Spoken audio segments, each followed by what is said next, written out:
Jonatas era conhecido em toda Hebron pelo som constante de marteladas que vinham de sua oficina. Dia após dia, ele moldava ferro com precisão, criando ferramentas, ferraduras, arados e utensílios para o povo da cidade. Não era um homem de muitas palavras, mas sua conduta falava alto. Honesto nos negócios, humilde com os vizinhos e respeitado até pelos mais velhos, Jonatas tinha um diferencial. Temia a Deus. A cidade de Hebron, porém, havia se desviado dos caminhos antigos. Altares de deuses estrangeiros foram erguidos por todos os lados. Muitos já não seguiam os mandamentos do Deus de Israel. Os líderes locais incentivavam a adoração a Baal, e sacrifícios humanos já eram sussurrados como prática dos que buscavam poder. Mesmo assim, Jonatas não se contaminava. Trabalhava, ajudava quem podia e servia ao Senhor em silêncio. Certo dia, no fim da tarde, enquanto apagava o fogo da fornalha, um homem de vestes finas se aproximou da oficina.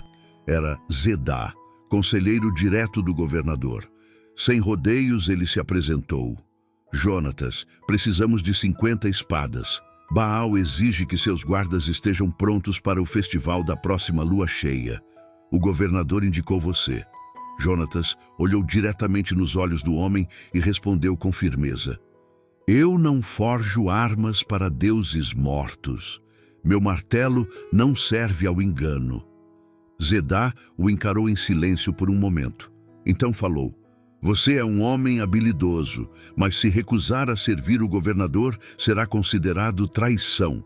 Não pense que sua fé o protegerá da punição.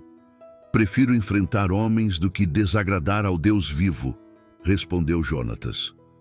Na mesma noite, soldados invadiram a oficina. Quebraram as bigornas, queimaram o estoque de ferro e prenderam Jonatas. Acusaram-no de conspirar contra a cidade. Foi jogado numa cela sem julgamento, alimentado apenas com restos. Lá dentro, sozinho e sem conforto, ele orava em silêncio. Não pedia livramento, apenas que o Senhor fosse glorificado. Enquanto Jonatas permanecia preso, eventos estranhos começaram a acontecer em Hebron. A água de um dos principais poços secou repentinamente. Uma peste atingiu os animais e os campos começaram a secar. Os sacerdotes de Baal diziam que era a ira dos deuses pelo atraso no festival. Exigiam que o sacrifício acontecesse logo. Entre os preparativos, Zedá lembrou-se de Jonatas e decidiu que ele seria executado em praça pública como exemplo. A sentença foi marcada para o 7º dia após sua prisão. A população seria reunida e sua morte serviria de espetáculo. Mas no dia anterior, um ancião chamado Eucana, que havia sido profeta nos tempos antigos, apareceu no mercado. Ele se posicionou no centro da praça e começou a clamar em alta voz. O Deus de nossos pais está irado. Hebron se contaminou com sacrifícios impuros. Vocês prenderam um justo e agora querem seu sangue. Mas escutem, se Jonatas for morto, o juízo será completo.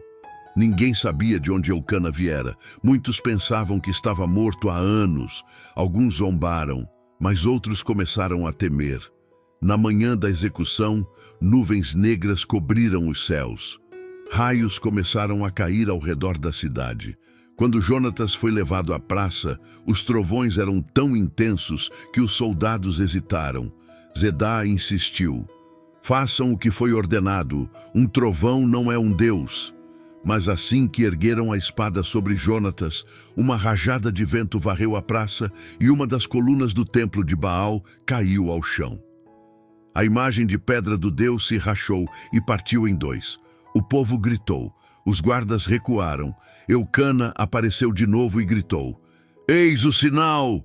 O Senhor libertou seu servo. Zedá correu para atacar Jonatas com suas próprias mãos, mas caiu ao chão subitamente e ficou sem forças. O governador, presente na praça, vendo a multidão em pânico, ordenou que libertassem Jonatas imediatamente. A partir daquele dia, as coisas começaram a mudar. o povo passou a procurar Jonatas, não mais como ferreiro, mas como exemplo de fé. Ele não buscava fama nem liderança, apenas voltou à sua oficina e reconstruiu o que havia sido destruído. Mas a cidade não era mais a mesma. Altares foram derrubados e muitos começaram a buscar novamente ao Deus verdadeiro. Jonatas nunca se intitulou profeta, pastor ou juiz.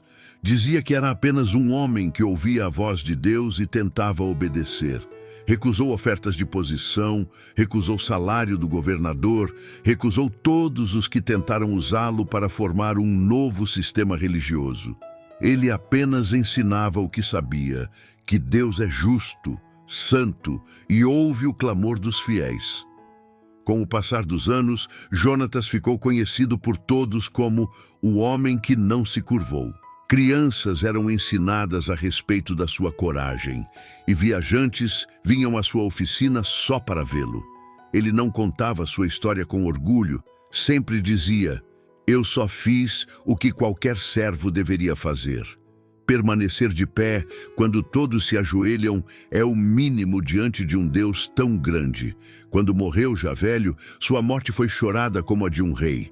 Mas ele deixou instruções claras, sem velas, sem rituais, sem homenagens exageradas. Queria ser enterrado ao lado do pai, em terra simples, com uma inscrição curta. No túmulo de Jonatas, o ferreiro de Hebrom, lia-se apenas: "Servo fiel do Deus vivo, homem de ferro, coração de fé."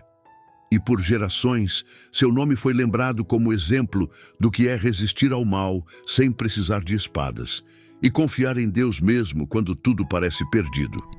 Gostou dessa história? Então inscreva-se no canal, deixe seu like e compartilhe essa mensagem poderosa.